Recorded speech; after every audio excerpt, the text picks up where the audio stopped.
Welcome to Thoughts Off the Stem. Thanks for joining the sesh with me, Justin Barone. I hope you're having a good day, good week, good month, good year. I hope that life is being good to you is what I'm saying. So this is the second episode of how to start your podcast. I did the first sesh. If you haven't seen that yet, go watch that first. The reason that I'm doing this is because I'm in a lot of Facebook podcasting groups, and there's a lot of people that want to start or have an idea to start a podcast, but they haven't done that, and they don't know where to start. They don't know what to do. So I figured, since I've done this for 5 years, I would give you my advice and my what I've learned over the course of those 5 years in trying to do this podcast.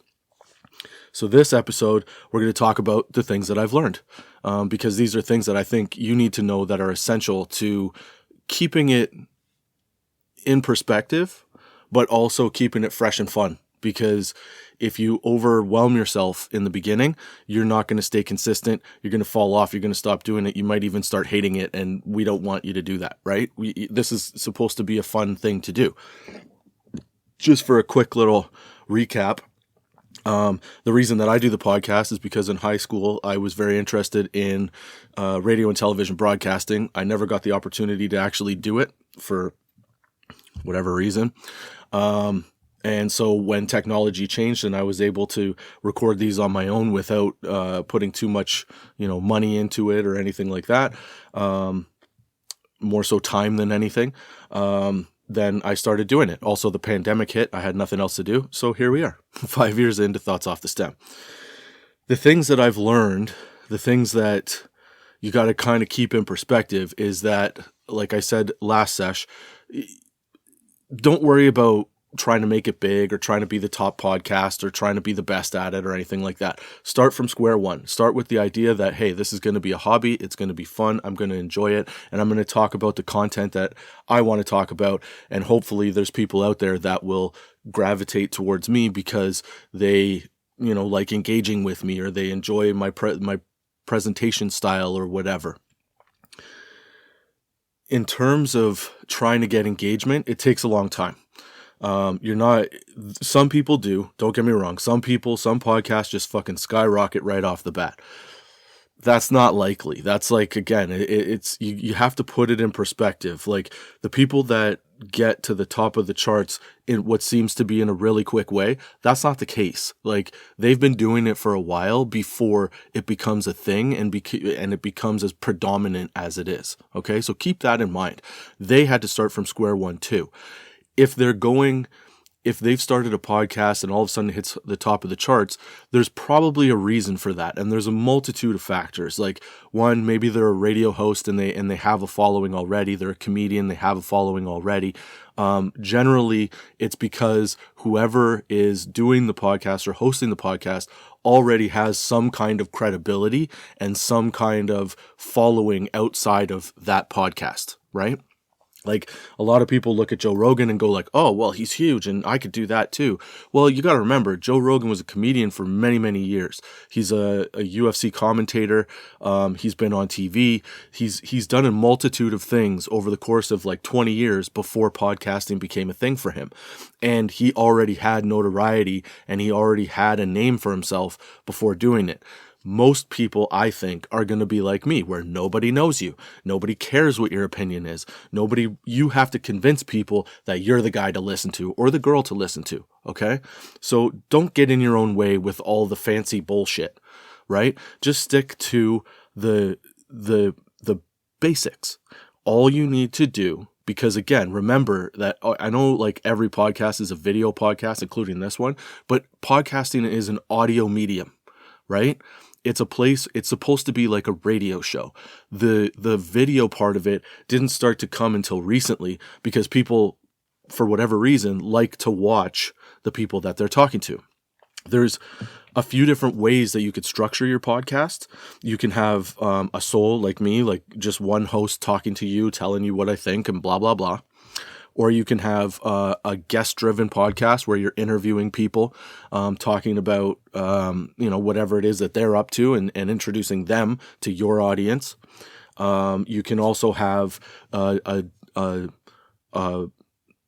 multiple host show, where you've just got, a group of people sitting around shooting the shit, talking and discussing the things that are important to them.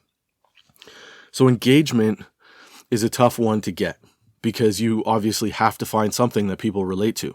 Well, the upside to that is that everybody relates to everything. I said this in the last episode as well, is that I'm sure you've listened to some podcasts where you're like, I can't believe people listen to this. I could do that better than them, right? Well, everybody has a thing that they like. Everybody has personalities that they're attracted to. People will be attracted to your personality, hopefully, if you're not spewing hate. So engagement comes over time, especially if you're somebody, like I said, without a following before you come to the podcast section of life, right? In trying to do this hobby, I guess. So you have to build that rapport. You have to make it engaging. You have to, a lot of the times it's probably better if you teach somebody something, but you don't necessarily have to do that. You just have to find the things that you're interested in and talk about them, because if you're interested in it, it's going to come through, right? People are going to be like, man, this guy really seems to know, or this girl really seems to know what they're talking about. They seem to understand the subject that they're talking about, and they seem to be passionate about it. Passion is a big part of the whole thing in podcasting. You want somebody that's energetic, entertaining, and sometimes informative.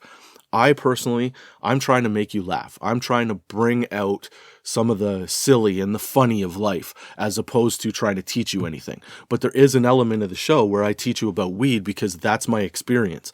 I used to manage a pot shop, so I know a lot about it. I know a lot about retail weed. I know a lot about the effects, everything. So there are episodes where I do that.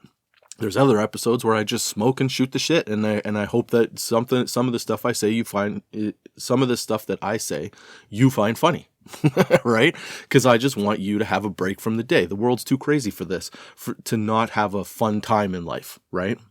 So engagement comes in a bunch of different factors, but the core to engagement is you.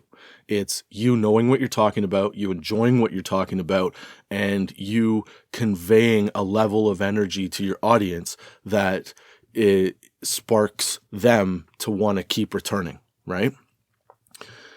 The next part of it is promotion. That's probably the part that frustrates or makes a lot of people fall off, because it's very hard. If it's just you promoting your own podcast and you don't have like a promotional machine behind you, it becomes very daunting. So the steps are simple. All right. Like, this is what I do. It's not, again, I'm not like a bajillion followers or anything like that, but I have a nice core group of people that listen, and that keep coming back. I take just clips from the show and I put them up, 30 to 50 second clips. Generally, the 30 to 40 second clips are the ones that do the best in terms of social media. So you probably want to start maybe a TikTok account, an Instagram account, an X account, and maybe some YouTube shorts, or a channel on YouTube to put out some shorts in terms of promotion, because those are the things that are going to drive people to your channel. If you could set up a website, that's really good. You can write blogs, you can have a newsletter, you can have people sign up to you with a mailing list, and then you can advise them when a new episode's coming out. Some of these things that I'm telling you, I don't do because I just don't have the time, but I should do them. It would probably help the show quite a bit. I have a website. I have a YouTube channel. I'm on TikTok. I'm on Instagram. I'm on X. X I don't use as much because I find that it's a little bit, people just want negativity on X. I don't really fuck with X too much.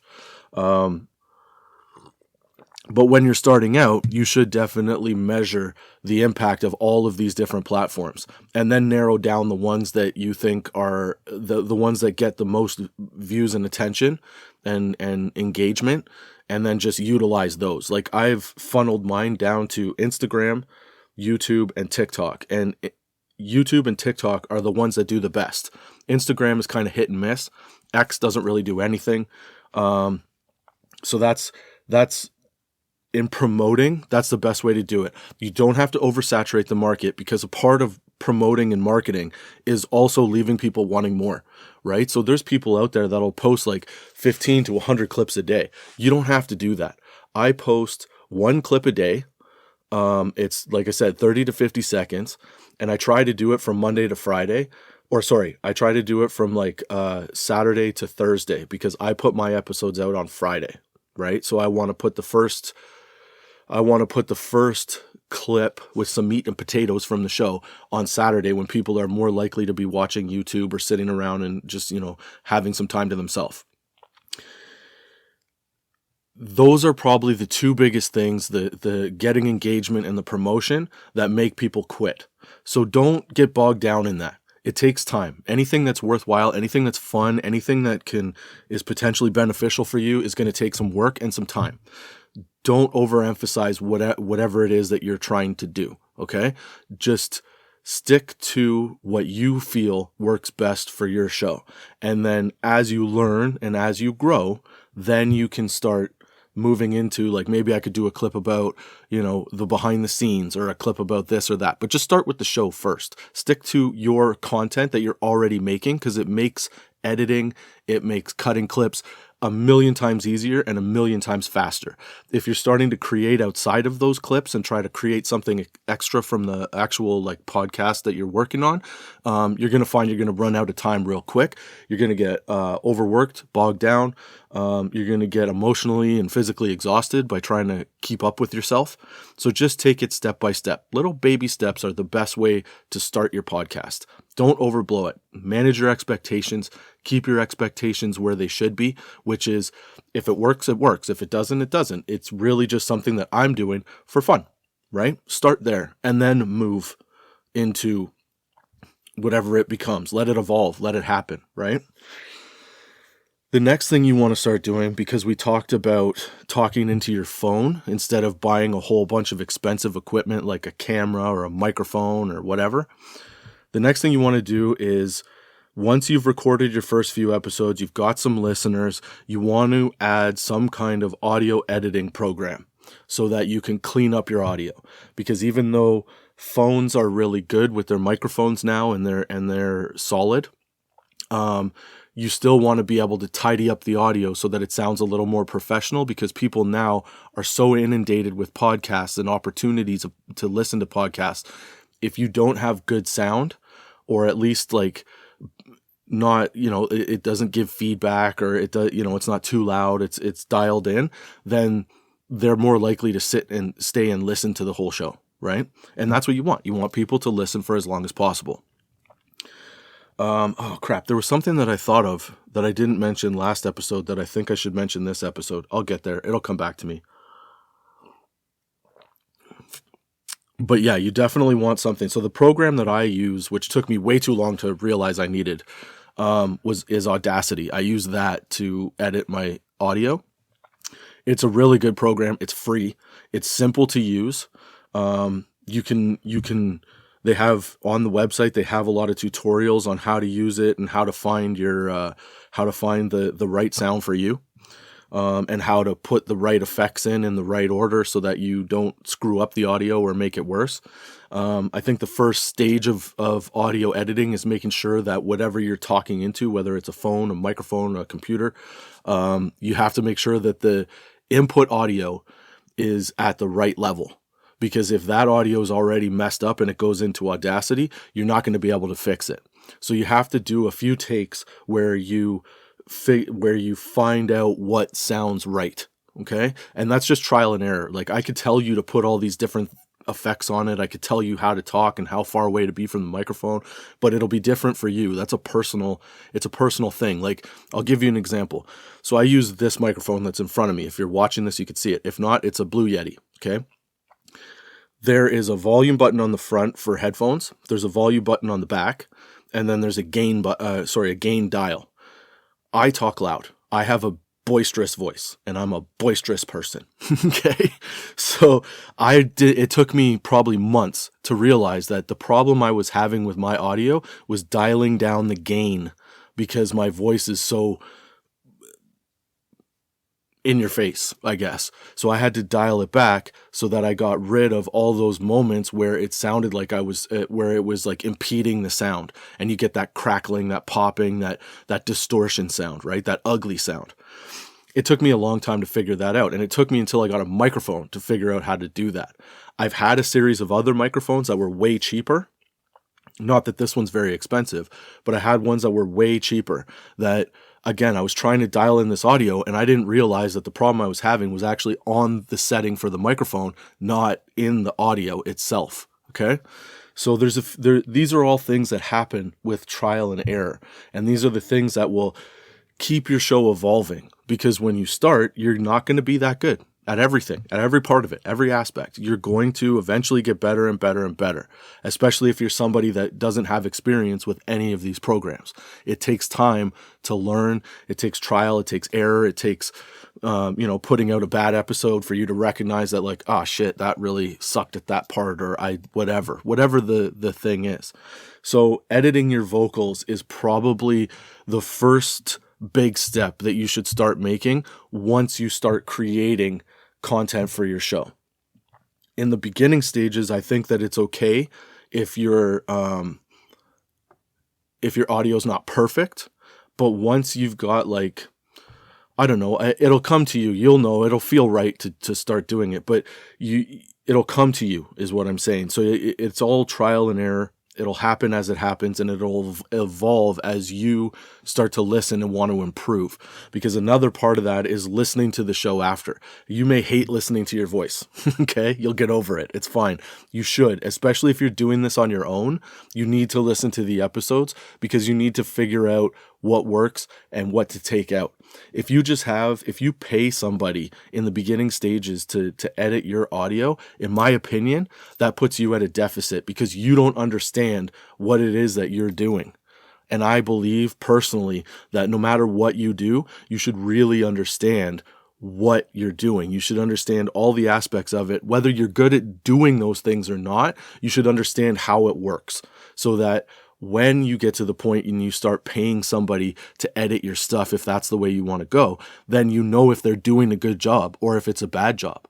Because you could get somebody to edit all your audio and then it turns out that they really didn't know what they were doing. They were like you. They thought, oh, I know how to edit something, so I'm going to throw it out there on Fiverr and try to figure out how to do it and figure it out when I get the work, right? You don't want to do that. You want to be informed. Information is power, baby. So the more you know, the better it'll be, right? I've done all this through trial and error on my own because I'm too cheap to pay anybody to do anything for me. Okay. I've had friends of mine take pictures for the show and stuff like that, but all the editing, all the audio, all the adjustments, video or audio wise, it's all been on me. It's been me figuring out how to make this more entertaining, more appealing, make it sound better, look better, all those fun things. So that's the first big step that you have to make, is refining your audio once you've started to produce your show and produce the content that you feel comfortable producing, right? The next big thing is that people try to jump from audio to video way too quickly. I did it. I went from audio to video, I think within the first year of doing the show, and it wasn't the move. I think that maybe now, because I have more understanding of how to clip it and how to put out promotional snippets from the show, it's beneficial for me. But I think in that first year, I did it because I had one audience member, I guess you could say, one fan. It's nice. It's weird to say that, but it's nice to say that. I had one fan that was like, dude, you got to put it on video. And I did. And I don't think that it was the right time when I look back on it. I think that I should have spent the rest of the year, in the first year, just doing audio and refining my delivery, as opposed to trying to add the element of video to it.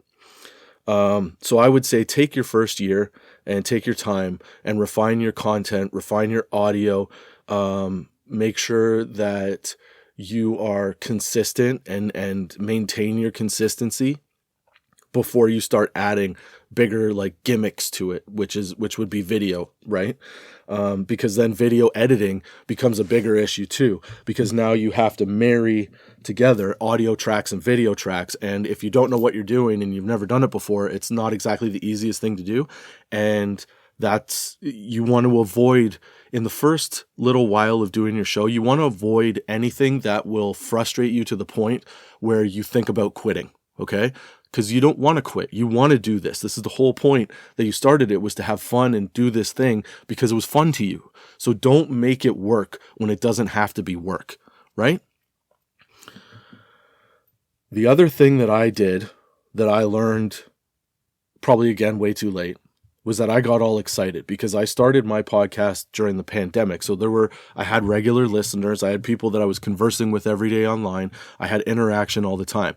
Once the pandemic stopped and everybody was back out and about in town, right?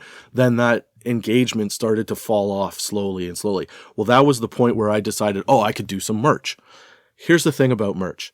If you don't have a consistently large following, it's not necessarily going to get you anywhere. It's not going to help you because the amount that it costs, even if you're doing it like, what's it called? Like on-demand printing, because that's how I did it. I had all these cool ass shirts made up with the logo. I had my cup. I got a coffee mug here with the logo. That's the only merch that I have left. Okay. Maybe a hat. But it's too expensive for somebody that's just starting out. Like, it's too expensive for the audience member for somebody that's just starting out, right? If you don't have a following, you got to build up that following. You got to build up that rapport for people to be like, I want to support that guy. I want to give him money for his merch because I like his shirt. I like his logo, whatever it is. You have to build that first. So you have to build the promotion. You have to build the engagement, you have to build the engagement. You have to work on your promotion. You have to make sure that the product that you're putting out is actually quality and sounds really good for people, to people. And you want it to be a consistent delivery, right? So when you start merch, it shouldn't be till later. I think that you probably need, and again, I'm saying this just based on opinion because I haven't redone merch yet. I don't see the point yet. I don't feel like I'm getting enough regular engagement to say that I can support putting out merch. But I think that you probably need 1,000 plus followers or 1,500 before you start offering up some merch, because at that point you're investing your time and money, more time and some money into being able to deliver that. Even if you're print on demand, you're still going to find that, like, you make a shirt, you want it, right? You want to have it, you want to put it on the show, you want to wear it on the show. So you're going to buy that shirt for yourself, right? I would say stay away from doing that stuff until you have a quality program that people keep coming back to and that you have a lot of interaction with your audience, because that's the thing that's going to trigger them to be like, I like this guy, I want to buy that shirt. That's the way it works. That's the way people buy. That's the way they have to be invested in you. And early on, people are not invested in you. They're kind of seeing how it goes. And that's the best thing you can do, is just focus on the content. So that's what I've learned. That's what I've learned in my 5 years of podcasting. That's where I think that you should start.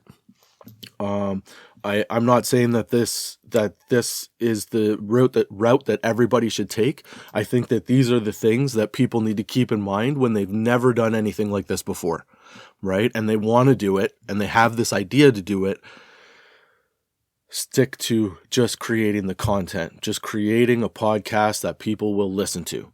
Because again, your content can be essentially whatever you want it to be, provided that it's not hateful or hurtful, right? You want it to be informative, entertaining, and in my case, I want it to be funny. I know these ones aren't funny, but I was going for more information and education from experience than anything else. So when you're starting and you want to start a podcast, that's the way that I would, if I were to do it again, that's the way I would do it. And I think that that's a better move for those of you that are trying to do that now. Don't get in your way. Don't overthink it. Start recording just little like 15-minute voice notes. Oh, that's what I was going to tell you. A lot of people want to go with this like big, grandiose podcast, like a Joe Rogan podcast where it's like 2-3 hours long. Don't do that, okay? If you're an unknown person like me, what you really want to do is stick to like 20 minutes. That's the attention that most of the population will give you, is about 20 minutes to get your content across and see if they enjoy you, okay? So whatever it is that you choose to talk about, make sure that you can do that within a 20-minute time frame. 30 minutes max. Because to me, if you're a single host podcast, 20 to 30 minutes is like ideal. People generally, from what I've found, will follow the whole episode through. If you start doing anything that's 30 minutes plus, people will start to really fall off, and they may not come back because they don't want the long-winded stuff. If you have a guest, then yeah, like 30 minutes to 3 hours, people will listen to it. If you have like a group, like you're doing a group podcast with group hosts and stuff, again, a couple hours, people will listen or watch that, right? But the few hours are determined by, I think, how many voices you have as opposed to what your content is. Content will help, obviously, but I think it also helps that when you have that good content, you need the different voices and opinions coming in and out of the conversation. When you're just doing it with you, starting it off, even if you're doing like a, let's say, true crime podcast, if you're doing a true crime podcast, condense the story to 20 to 30 minutes, and I think that you'll find that you'll be more successful with that when it's just you. And since it's audio, it's a lot easier to listen to you in 20 to 30 minutes as opposed to an hour. And people have shit to do in the day, so don't overdo it. But yeah, those are my thoughts off the stem for this week. I hope you enjoyed the sesh. I hope this information helps you if you're trying to start a podcast. Yeah, if you're looking for blogs and whatnot, go to tots420.com. If you're looking for a fun time, good time, and you like smoking weed and you want to learn more about weed, subscribe to the channel. Subscribe to the show. Listen to it. Watch it on whatever. A lot of the times I'm just talking shit and trying to make you laugh. That's my goal, is to make you laugh and have a good day and provide you with some decent information. That's right. Until next time, keep your lids low, baby.